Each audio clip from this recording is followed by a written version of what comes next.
First, thank you all for coming out. We definitely appreciate you coming in to actually listen to our session about SharePoint, and it's all about all aboard. Let's collaborate with SharePoint Online. My name is Kenneth Elliott, and I'm the Webmaster and IT Support Specialist at South Carolina Legal Services.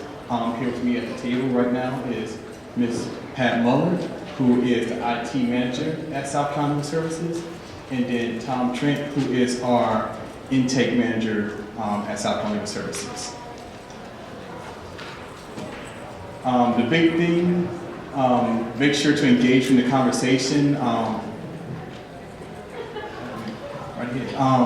Make sure to engage in the conversation, share, tag, follow, and follow on. I don't know why that's going ahead, but it seems to be going ahead. I guess let me just get away from the mic and introduce Ms. Pat, and she will talk about our SharePoint and how we got to the point where we actually implemented SharePoint in our organization. Good afternoon, everyone. A caveat, the one that tweets the most or gets the most favorable points, there's a huge gift for you after the session. I'm kidding. And they didn't use LSC money to do it, but I'm kidding. Again, my name is Pat Muller. I am the IT Manager at South Carolina Legal Services, and the presentation, as you know now, is all aboard Let's Collaborate with SharePoint Online. A couple of years ago, I never thought I'd be working in cloud-based applications, but now I am. Just to give you a little bit of background, South Carolina Legal Services, maybe you've heard us say this, we're the legal services program for the entire state of South Carolina. We have about 130 employees. We have 10 offices. That includes our intake office. Year before last, we had a huge strategic planning process with an outside consultant. I wasn't able to make the portion where IT was discussed. However, when I came back from vacation, I learned IT was discussed a lot. And basically, we kind of were thrown under the bus by staff. In the IT plan, one of the major pain points with staff was having remote access to their documents and also being able to collaborate, because we do not allow everybody to remote desktop in. So they were like, well, how do we get to the staff cases if we can't get to our desktop? The executive director had been talking to us about SharePoint and the benefits it could provide for South Carolina Legal Services. And so what we did was we applied for a TIG grant, and we received a 3-year TIG grant. Our SharePoint Online, in coupled with Office 365, we went live at the end of last year, June of last year. So we've been operational a little over 6 months. And that means where everybody is now moved to there. So when we started looking, I thought that we really needed to look at SharePoint and really see whether that was going to address what the staff thought were the main caveats to them not being able to work efficiently and effectively. So when we looked at SharePoint, as you can see, it's a cloud-based platform, which then caused me to be concerned security as it relates to that. But it was a collaborative platform, which is one of the main draws to that. Also, to manage our information in one place. That was very important, and be able to put client and organizational information in one place, which SharePoint does that, because now it's our intranet. As it relates to the team sites, we call them department and substantive law unit sites. That's what we do. The business portal and the framework for developing the business applications, what we have done is integrated our case management into the entire application, whereas you can search from both platforms.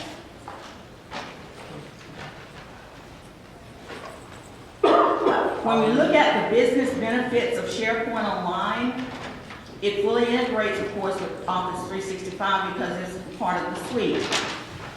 What it did for us, it eliminated or reduced significantly the expenditures we were making on hardware and paying host costs for hosting online. What it did also is it allowed us to take an assessment of our current hardware and be able to retire legacy equipment. Also, as far as the software licensing, because we were able to obtain Office 365 under the nonprofit from Microsoft, we have the E3 licensing for Office 365. As far as the data security, of course, Microsoft mandates and they provide that type of security. We've also implemented two-factor authentication, which, that's another step for staff. We'll talk about that. With our project, our TIG project, this is what our goal was for the TIG project. And it was to enhance and improve the effectiveness and efficiency of the delivery of client services, as well as automate our business processes and operational efficiencies and effectiveness. And we did that by developing and implementing a secure enterprise-level statewide information system using SharePoint. Why did we decide on SharePoint? And this is one of the best practices I will say throughout.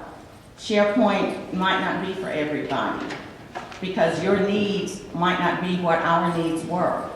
So you really have to take an assessment of your organizational and staff and client needs and then decide whether that's going to be the best fit. You need to analyze and do an assessment, which is what we did at the front end. A positive, and I can't stress enough, is for SharePoint, it's always online and always up to date. We don't have to worry about updating the software. Microsoft take care of that. The upgrades, now, we all know now going into 365, which I explained to staff early on, Microsoft would do upgrades and updates, and one day you might go in and it looks like this, and the next day something might be different. And I experienced that when they implemented Teams and trying to eliminate Skype for Business. That's another story. Also, the mobility of it. It really is enhanced the way the advocates operate because you can do almost anything on your mobile phone, any app, your tablet, or what have you. Also, you're able to manage the security by granting or restricting access. And it doesn't matter where a salesperson is, they can access their data in your internet, no matter where they are, as long as they have internet access. And as I said before, it's in a secure environment. Now, some of these security practices we've put in place, you might not decide, you may decide that's not something you need to do. But for us, this is what we've done.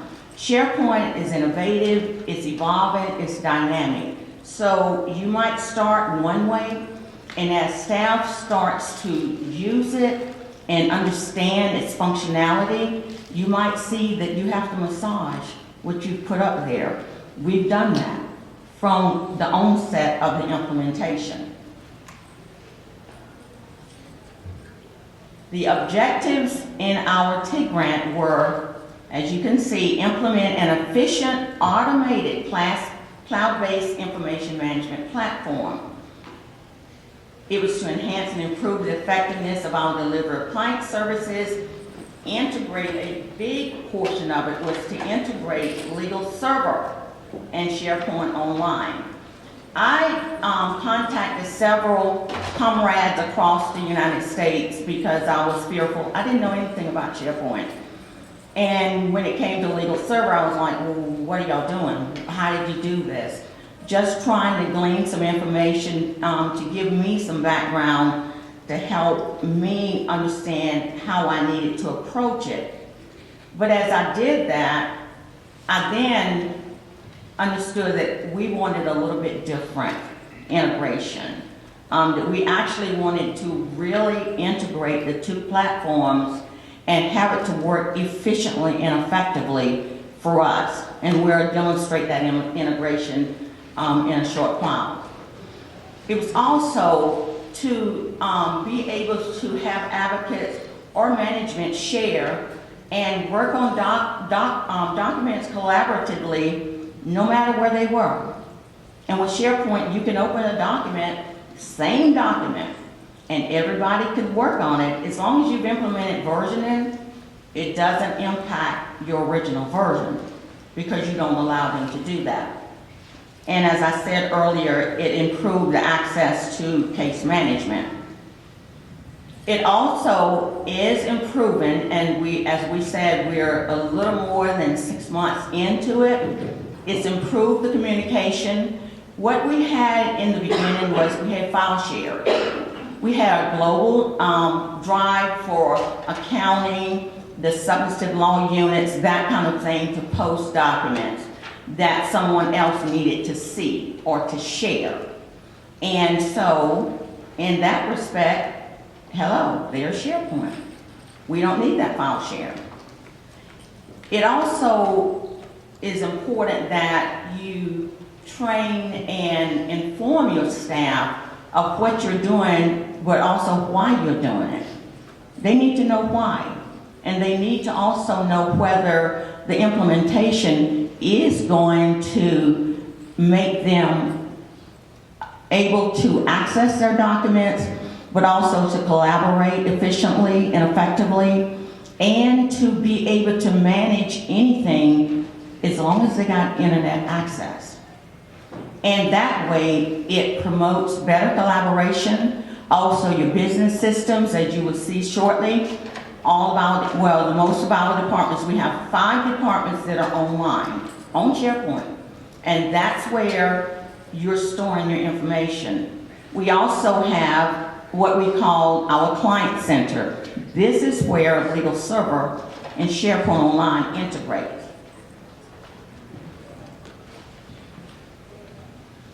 One thing about SharePoint is when and if you decide to go that route, don't try to implement everything at one time.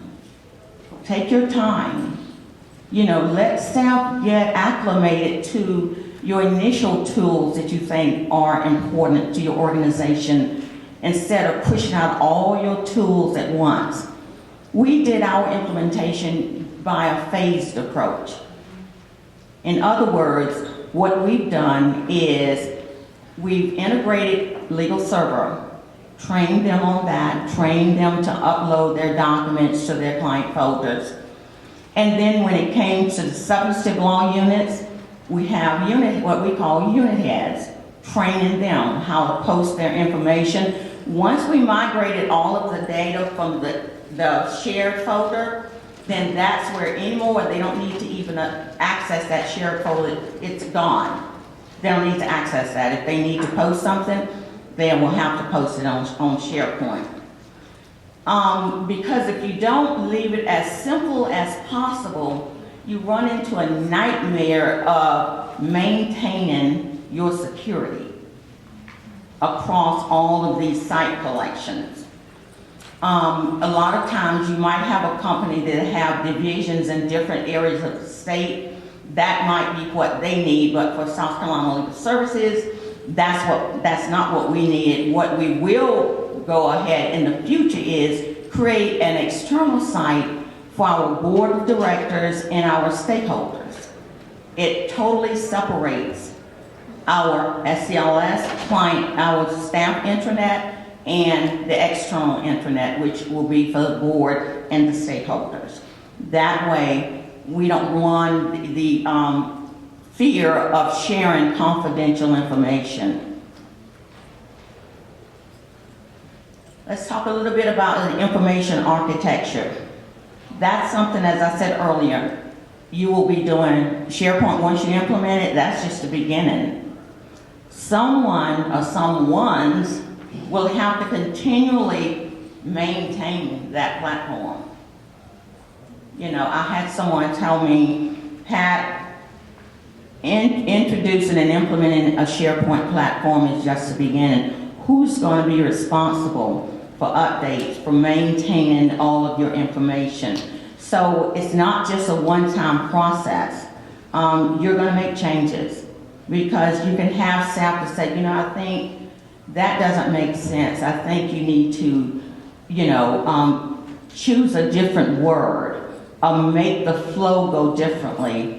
And we have to be open to listening and possibly making a change if necessary. But if you can't improve what you can't measure. If you don't continually ask the staff, ask for input, include them in your decision making, it's not going to work.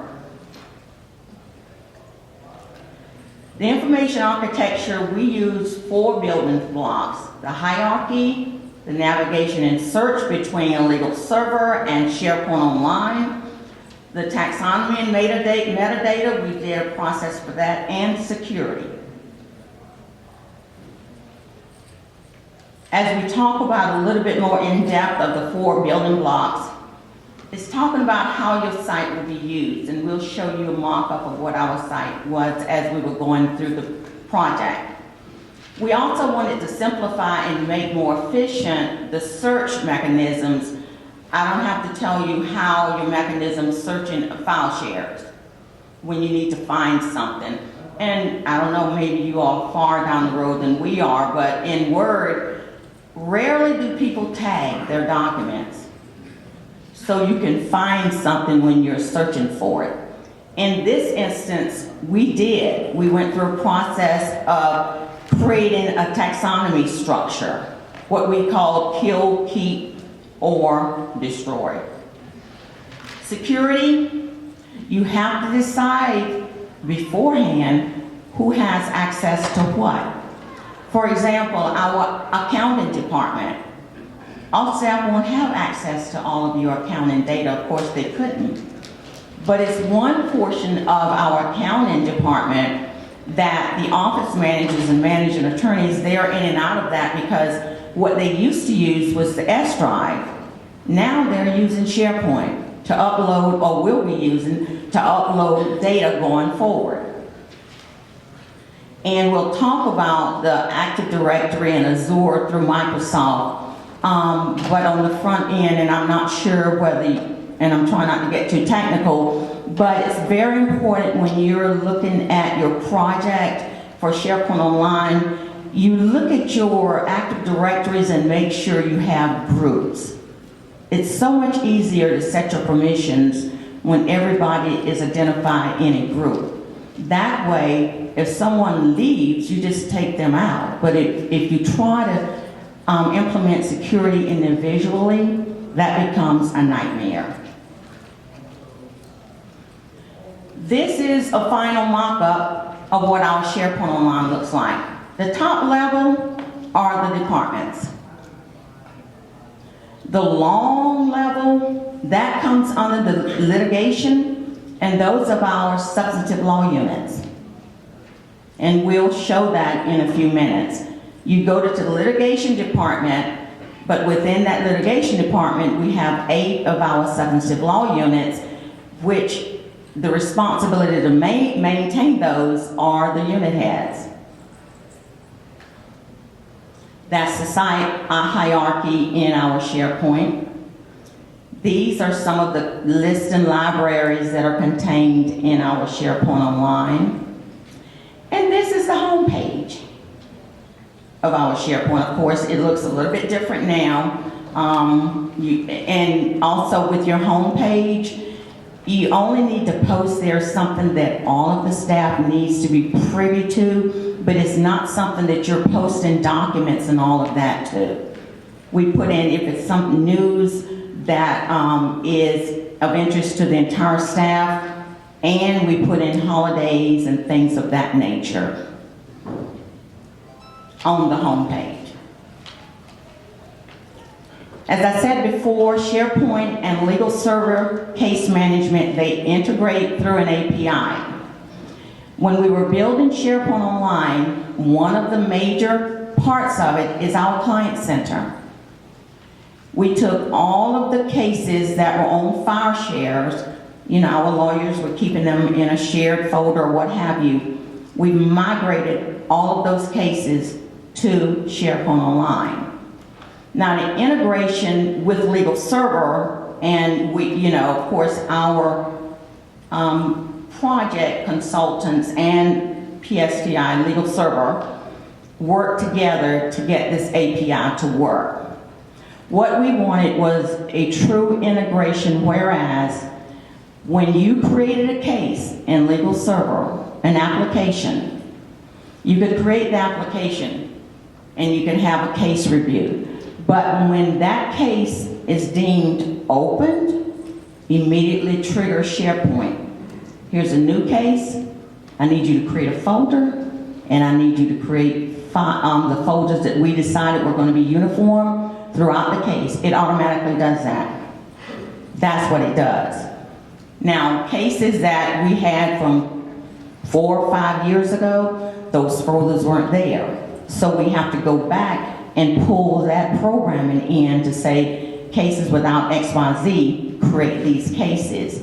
And the way we came up with the folders was we surveyed the units, the advocates, the staff, the management, and said, in your department, what do you normally create in your cases or whatever? What are your common folders? And then what is the taxonomy you use? What are the key words so we can set up the taxonomy for each one of the division, each one of the business units, each one of the substantive law units? We did that. It was a process. It took time. We had to go back and forth. We had to then review and then decide, we got some duplications. Maybe we can use a better word for it. And so you see on the screen, from the litigation perspective, some of the taxonomy metadata that we did, and you see in the last column, it might say keep. I don't see anything that said kill right now. But what we also did was we integrated the Legal Server, the LSC problem codes. So if you search for a problem code, it's going to bring up those cases. Is that part of the metadata or the file? That's part of both. The metadata we put in, if you see employment, family, public benefits in the column. For the legal, the LSC codes, and then for the metadata, that's when we went to each department, that accounting department, what are the words you use as you're doing your day-to-day business operations? And we added those to the metadata, to the taxonomy. Long time ago, after implementation years, I remember the states being told by Legal Server it's not a document repository. It wasn't developed for that. After a while, it might not can hold it. And so part of our structure was with the strategic plan as well, the information management and creating the document libraries, and the substantive units and all of that, and pull, instead of everything going into Legal Server, it now goes into SharePoint. The advocates can upload their documents to their case file. And if the advocate is gone or unavailable, anyone can get to that. One of the challenges for advocates was that, how do I get to my cases? Well, they aren't your cases, they're the cases of South Carolina Legal Services. So what you will need to do when you go into SharePoint is you search for your case number. We had a unique identifier when we set up the structure for the Client Center. It's a unique identifier. It's not by an advocate's name. Okay, it's the case number, last name, first name, and problem code. That's how the structure for all of our cases are. In SharePoint Online, what we had to do prior to the migration is some staff had to, say remind me tomorrow, some staff had to go back and rename their files because we found out it was some that was not uniform to the way one office was naming this way, one office or one advocate. So it took a time, and we had to use staff from around the state to help get that process completed, but go back in and rename the file. And as I said from the second bullet, as soon as a case is marked open, it sends a trigger to SharePoint. SharePoint creates that case based upon the file name and convention, and then automatically creates those folders. And we'll demonstrate that in a minute. That way the advocates have immediate access no matter where they are. And going forward, and now since we've moved to SharePoint, everything that they had in a client folder on the file shares has now been moved.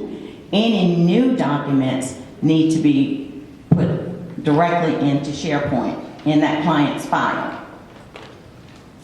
Here is how we came up with the client folder naming convention. It was a collaboration from management, advocates, as to how they think it should be set up in the directive of litigation, but we ended up coming on to that. Does anyone have a question thus far? And we'll try to answer all of your questions prior to the end of the presentation. Yes? So in terms of the legal server SharePoint integration, which you've done so thoughtfully, my understanding is that the link only created a case number. So I'm interested in how did you customize, did you create an API that link that created not just the case number, but also the name of the client and the additional information? It's programming.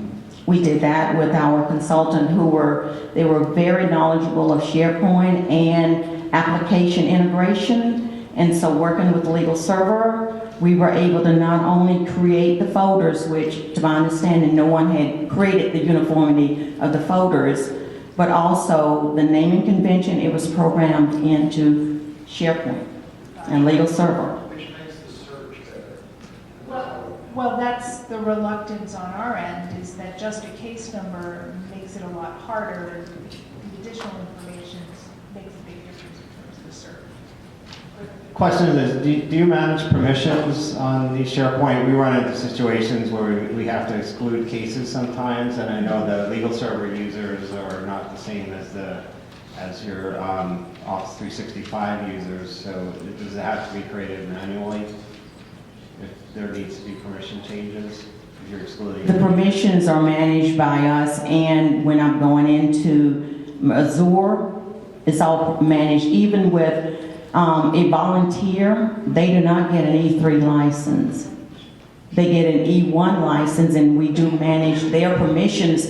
When they link to legal server, then their permissions are set there. When they link to SharePoint Online, then their permissions are set there. Okay, but if you have to change permissions for a case, then you'll have someone. I don't have to change permissions for cases because our PAI attorneys don't have access to our SharePoint Online. If we wanted to give them access, and I know Legal Server has the pro bono model, then you can restrict that access. But they don't. We would have them have access through our external intranet, not the internal. Okay.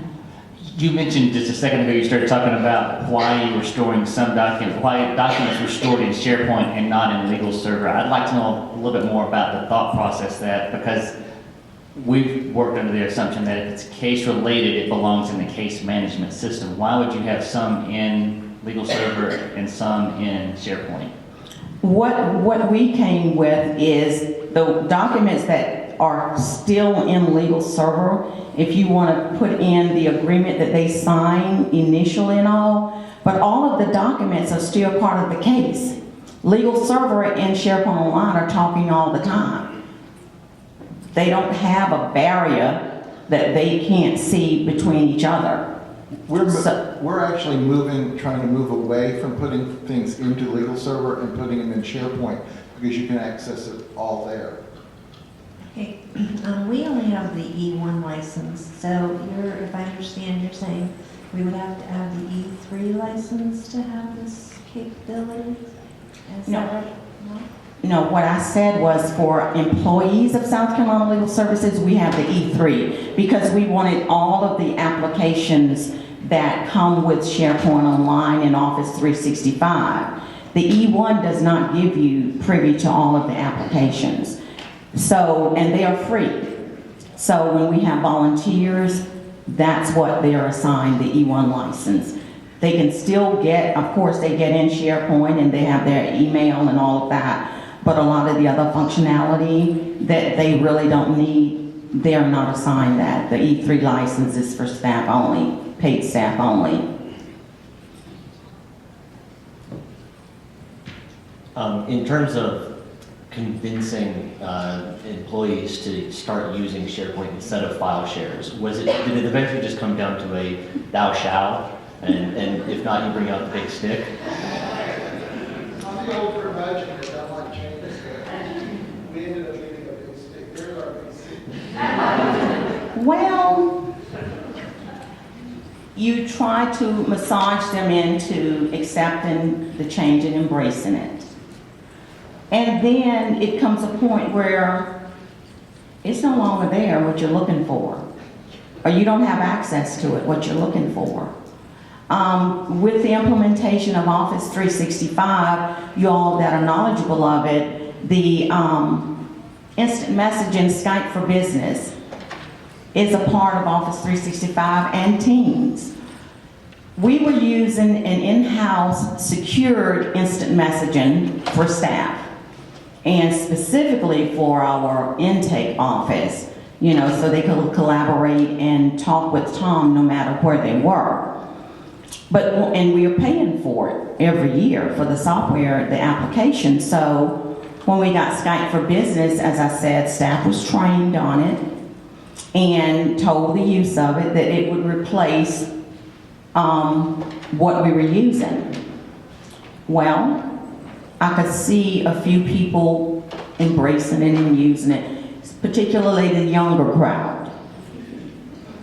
The other crowd just kept trying to use the in-house instant messaging. So what we did was remove the software completely. Can't use it if you don't have it, and you can't install it. So we removed it.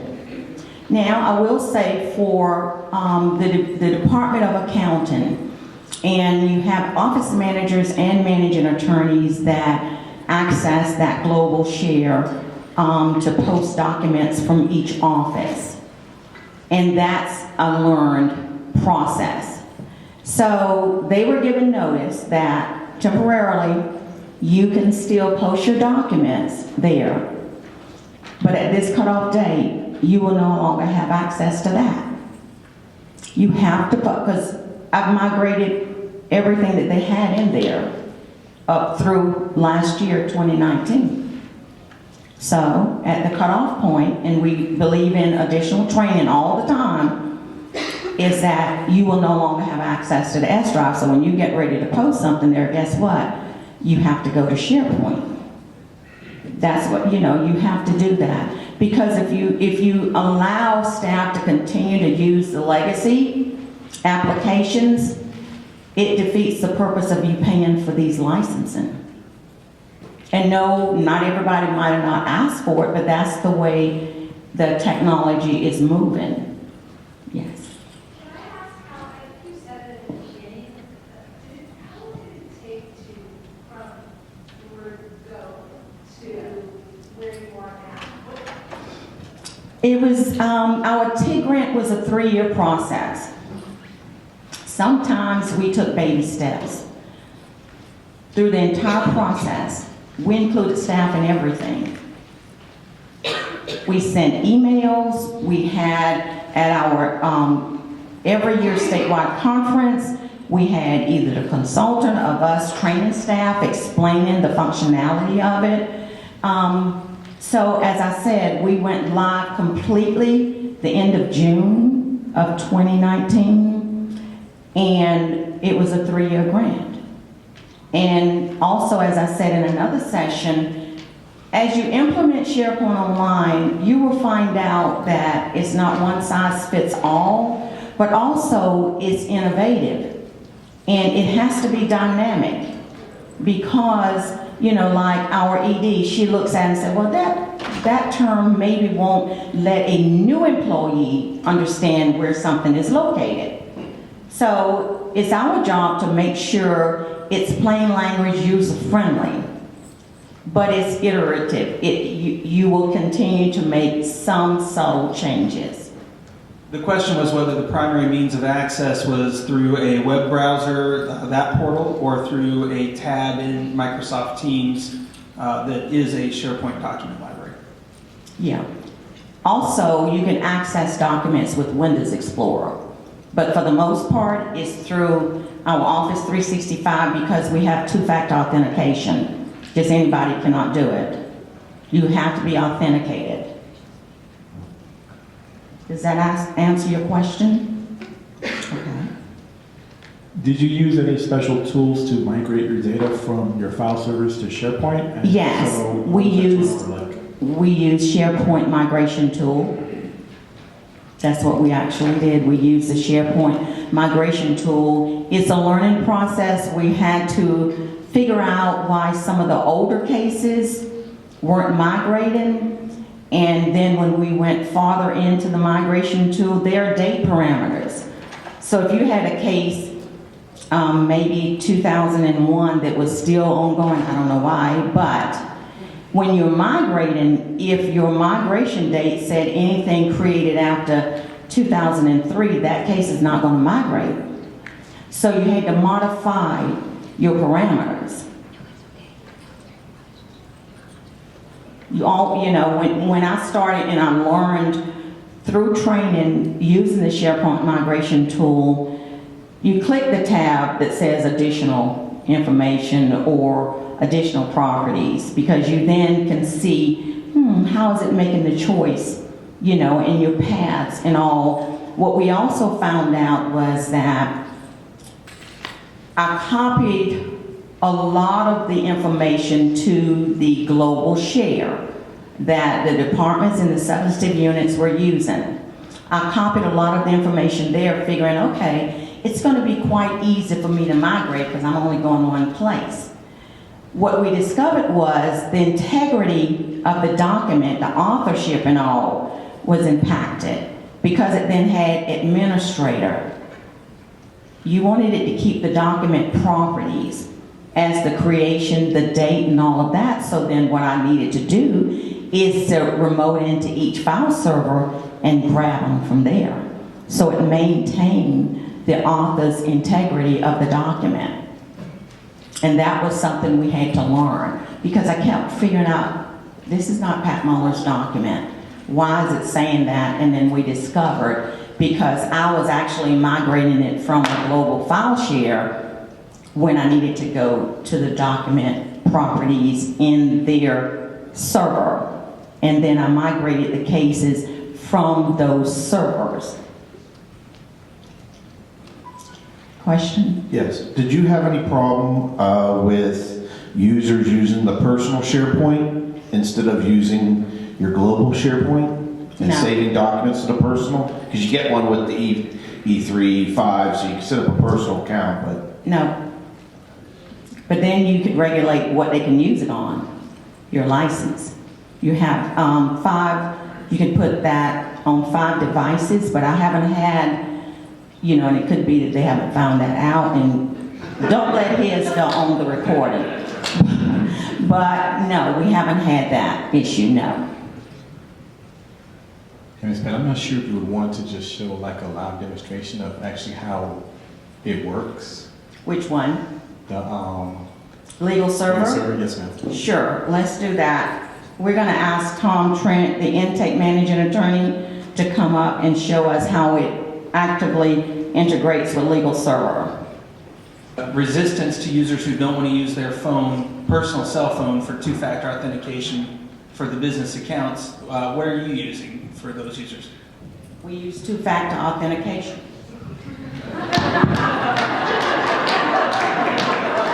They can send, they can, I think, send themselves an email or what I'm getting the code for. Yes, to get on. but it's still two-factor authentication. If you want to use the technology that's implemented in South Carolina Legal Services, that's a security mechanism. You have to put it in place. You know, shortly after we were about midway the process of the project, that question came up at our statewide conference. Well, I gotta use my personal phone. You wanna access email. And for the advocates, it's be careful what you ask for. You want access to your client files and your documents no matter where you are. There's some requisites that come with that, especially when you're going cloud-based. But you have an option to get something, you know, by email, you can get a text or what have you, or, you know, like Kenneth, he taps his phone to authorize that that's him. It's different than just your password, someone getting your password.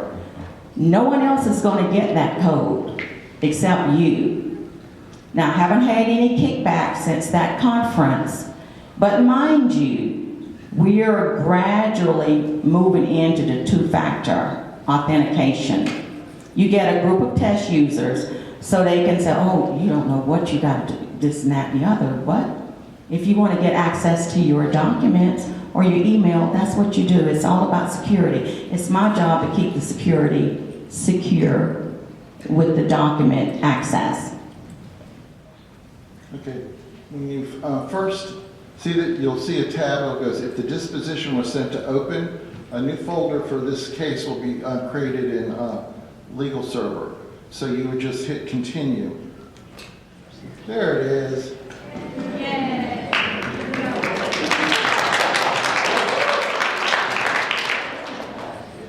Okay, so when you click on this is what Legal Server did. It created SharePoint did. It created the 5 folders that we took a long time to figure out, or the 6 folders. We took a long time to figure out what. We looked at how the attorneys would structure their files. We found a bunch of common folders, so we used those as your basis, which means that, you know, if anybody wants to add folders to that, you can add folders inside the 6. So we kept the 6 pretty basic, and we got check requests, client documents, the compliance documents, correspondence, pleadings, and research. And we added the research portion. So during the search, if anybody had to do things like doing briefs on mold or something, we could pull up all those briefs that had mold and looking at burdens of proofs if we needed those. Now, what we would do with Legal Server then, if I was doing a case at home and I had an advice letter and I was working at home, I would go to my OneDrive, pull out my Snow White's case had something to do with visitation. I'd look for my template letter. Once I'd finished the letter, then I could just take this letter, copy it. If I wanted to work on my templates and use my templates and not, then I would move my stuff to the case file. If I wanted to use a template on SharePoint, I would just do it on SharePoint. But you know, everybody's a little territorial, so we have our group of template letters. So what if I was using at home, I would go to my drive. Not everybody's using OneDrive. A lot of people are migrating to SharePoint, but not everybody's using OneDrive. So maybe some people are keeping a server where people keep their templates and things like that. So essentially what you've done is, you've eliminated attorney files on SharePoint, and you use OneDrive for like attorneys and for legal professionals to keep their documents? No, I use OneDrive to get to if I want to, if I want, it's kind of like having my desktop at home. So, but I'm not, but the purpose of SharePoint is my work is, it's the company's work, it's South Carolina Legal Services. So the purpose of, kind of like the purpose of sticking everything in the legal server at the end and attaching the file, I'm going to move my letter to SharePoint so other people can then use that as a template and search for it. My finished product. I tinker it on OneDrive and I put the finished product in Word. I actually put it in Word and in PDF. Word, I keep it in Word so it's easier for anybody else to pull it and actually edit it and make it theirs. I had a question about the templates you all are using.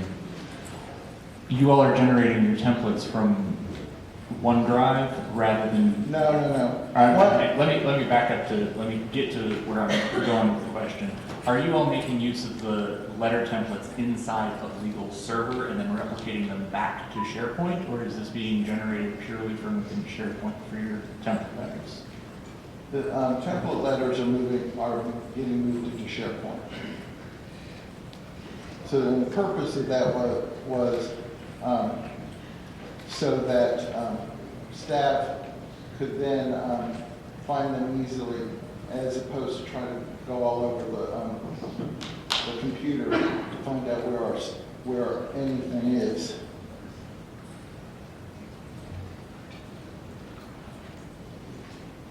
See, if you went to our search and did templates, you're a brand new attorney and you're looking for templates, you want to look for what type of templates are there. There's the core templates. You can take a look at it. Then you can, if you wanted to use that and work on something at home, then you would move that template to your OneDrive. Work on it at home. And then we want the final product in SharePoint, because one of the other reasons we wanted to do this is how many times has somebody left an organization and you can't find the cases and what's inside those cases. That's why it's important to have something like this, because it's always here. We've joked for almost a year that it's called SharePoint, it's not called MyPoint. That's what the OneDrive is for us. And that helped with the transition, because people kept saying, my cases, my cases, my cases. Well, your cases aren't going anywhere. You've got your OneDrive. You just have to move, you were attaching cases in your work product in Legal Server. We're not going to do that anymore. We're going to do that in SharePoint so we can help people become more effective. Okay, and elaborate a little bit on the templates. This is an area we are now looking at, is developing. We have templates in Legal Server that lawyers use, that's to answer that question. But also the automated templates, that's a functionality in SharePoint that you can do with forms and what have you. As I said, we took phased approaches. That part of it, we haven't just delved into deeply with staff yet about the form creation and the automated, what we've done with workflows, we've done that.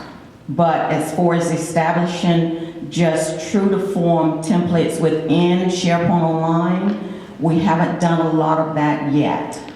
We have the templates that were on the file shares that have been moved to SharePoint Online. And we have in every substantive unit, we have a folder that's called form letters and or what they say templates right now, until we can delve into the creation of the forms that you're able to do using SharePoint Online. We're going to move a little bit farther because we have one other demonstration, and that's talking about business units and the workflows that have been created. So we're going to pick up where we were before, and you see the red arrow, you get that notification that when your disposition changes in Legal Server, it then automatically notifies SharePoint, here's a new case. I need you to create the case using the file naming convention, but also create those 6 case folders.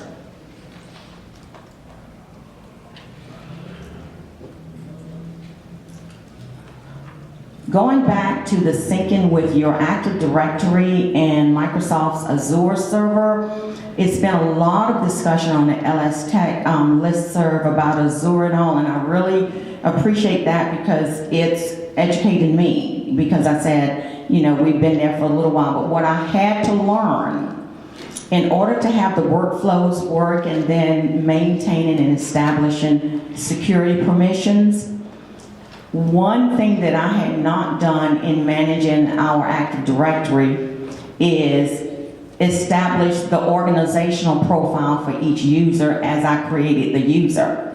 I do it now, but I had not gone to that tab to say for workflow what the job title, the department, the company, who's their manager. And that's critically important when you're going to do a workflow.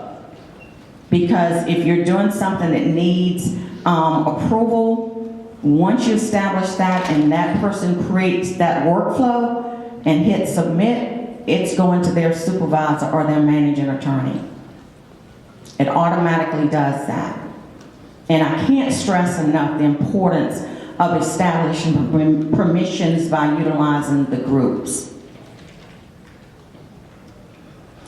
We have a little bit of time left. We're going to talk about the workflows. When we applied for the TIG grant, I sent in the elaborate steps used to complete our Excel timesheet. Here's our Excel timesheet. Don't laugh, it's very complicated. And I had to do the formulas every year. And if we had new funders, guess what? I had to add that and then, you know, massage my all of my formulas. This is what we went through, and I probably left out something to get a timesheet approved so that it could go to accounting. We did all of that. You pulled up the Excel form, you filled it out, you printed it, you signed it, you gave it to the manager. If it was cool, the manager signed it, you then had to email it to accounting. If it was wrong, accounting sent it back, you had to redo the sheet. The manager had to approve it again, and it was just a loop. That was one of the other things that staff identified in the strategic planning. They would like to see something take the place of that. So that was another thing on our plate, but what we also did was in conjunction with the timesheet, we also automated and made a workflow, the lead form. And in workflows, establishing workflows, you really have to methodically set out each step in the process. So when your workflow is automated, it goes through the chain like it should. So you have tasks. The user is creating the document. Emails, we wanted the manager to get an email saying, okay, you got a lead form to approve, or when they logged in for their automated timesheet, they see timesheets awaiting approval.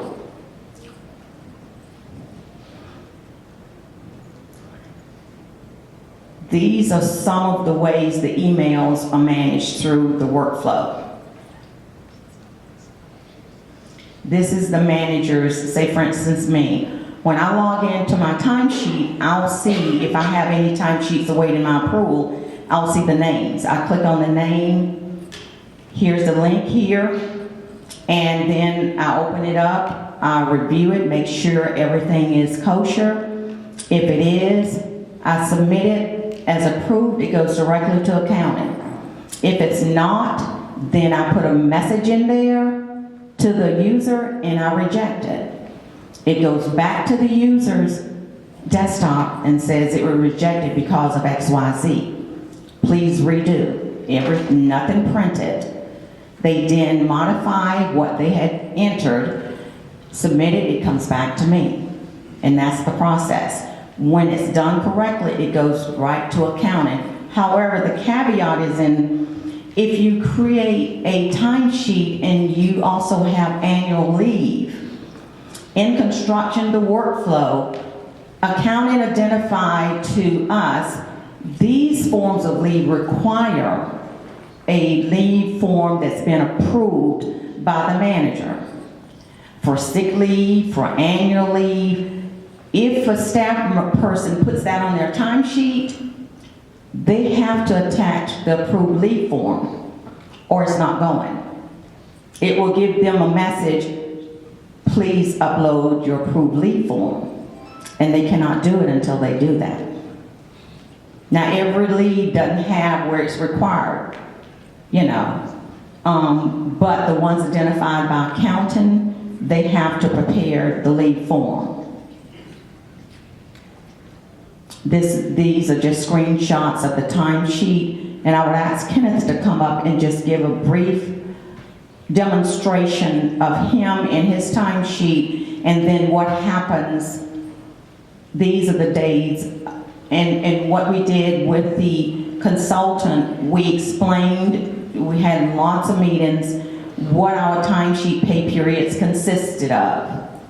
And they designed and developed it. And, you know, on weekends, it looks a different color. You know, you can still enter time if you worked on the weekend. I'm gonna let you, this is a mock-up of the processes, and this is not all of it. It starts here, it goes there, and it might go back in a loop, but this is a screenshot of our mock-up. This is a shot of our leave request form that we've now automated, and it's now a workflow document. You complete everything online.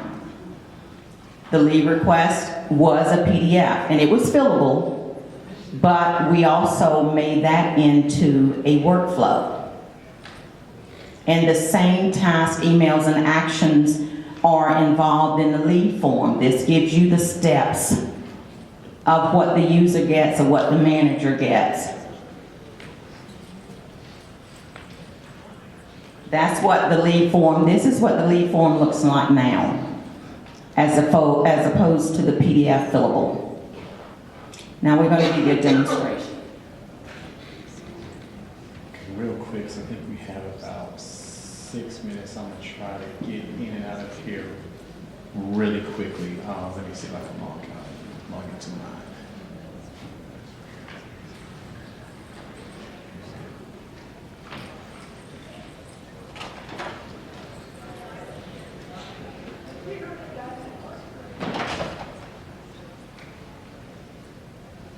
Does anybody have a question while I'm logging in? Yes. Just wondered, you said you have an external board site. I wonder if,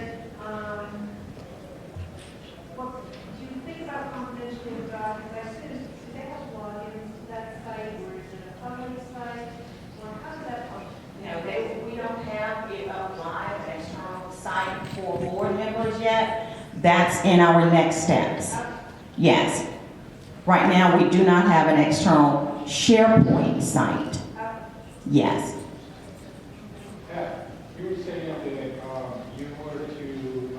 you need to synchronize Active Directory so that the workflow works for all the staff.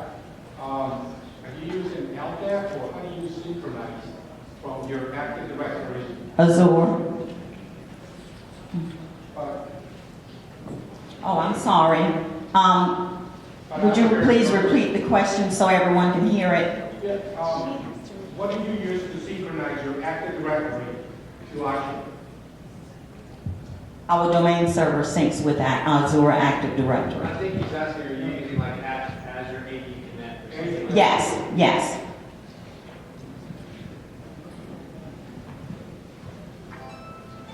And once I establish the configuration on our domain and your Active Directory, it automatically works with the workflows.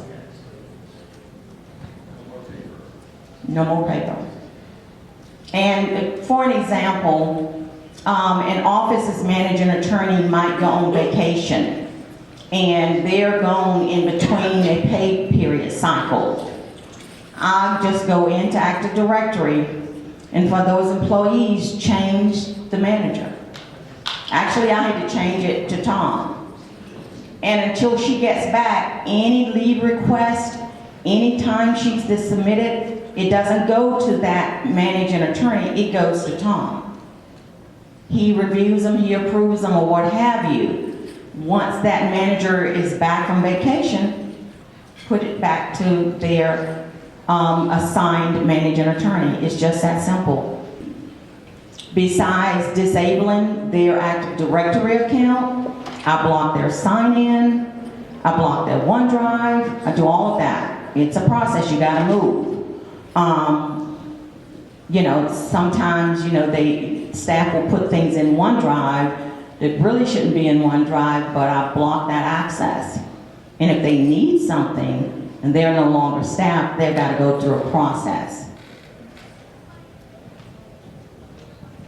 Okay, so real quick, fortunately I actually have my timesheet for last week that I have not submitted, so I can go right on ahead and go right here.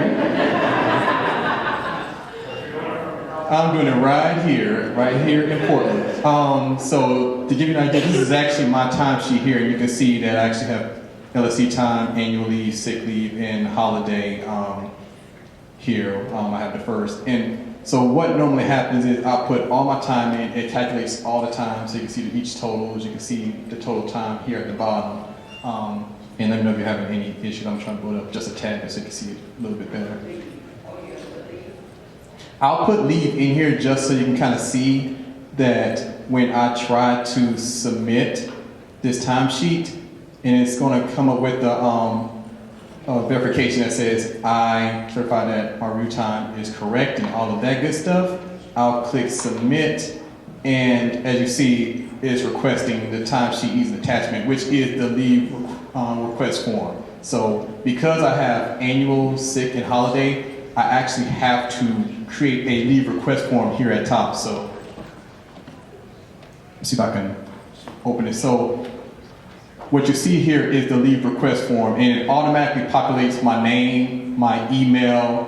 It also includes my approver email, which is actually the information that's being populated from Azure, because we set it up where, because Ms. Pat is my manager, based on the hierarchy in Azure, it automatically pulls that in. So all I have to do is provide my description of why I'm out, which in this case, I'm here. Well, I guess for that annual leave, it'll be the first, so that'll be New Year's holiday, and some of those annual leaves, I'll just say, okay, that's why I'm out. I'll enter in the time. It's just a drop-down sheet, a drop-down list that you can select from, and then you'll put the hours in, the dates, and then you'll say, is someone taking over your responsibilities? If no, then nothing will happen. If you say yes, then you actually put in who is taking over your responsibilities, and then you verify the leave time that you do or don't have. And then what happens is when I submit this, Ms. Pat will get an email. I'm not going to demonstrate it just because I know we're kind of short on time, but Ms. Pat will get an email to either approve or reject my leave. And then once she has determined if it's been approved, then it will send me an actual PDF that I can use to attach to the timesheet. Now, of course, if she rejects it, then I'll get an email that says, hey, your leave has been rejected, and I'll have to make edits to it. But then once I submit it with the attached timesheet, then she'll get another email for the timesheet here that will say, hey, Kenneth has submitted a timesheet. Do you approve or reject this timesheet? And once that has been done, if she approves that one, then it's automatically sent to accounting. So around time, do you, is time tracked fully outside of legal server, or do you record time in cases and then staff then sort of bulk it into what they did each week through this Azure system? Our advocates have to enter time in legal server as well as SharePoint. Is there a report that then adds up their time? Yes. They have to be identically the same. Okay, if I may have your attention, this is where the two-factor authentication comes in. For me, I've chosen Microsoft to text me a code, sends it to my phone, and it tells me what code to use. I have to put in that exact code or it's not going to work.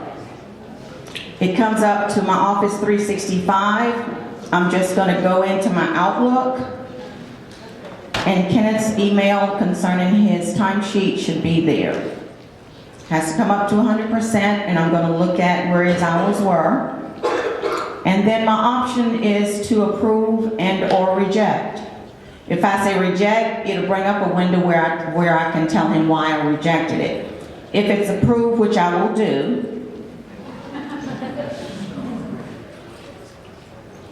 And I honestly think you shouldn't approve that because I only gave you 58 hours. oh, this is for real? Yeah, this is for real. So I don't want my money to be short. Oh, well, let me close this. Okay, I'm gonna reject it. This might be the only time I say thank you.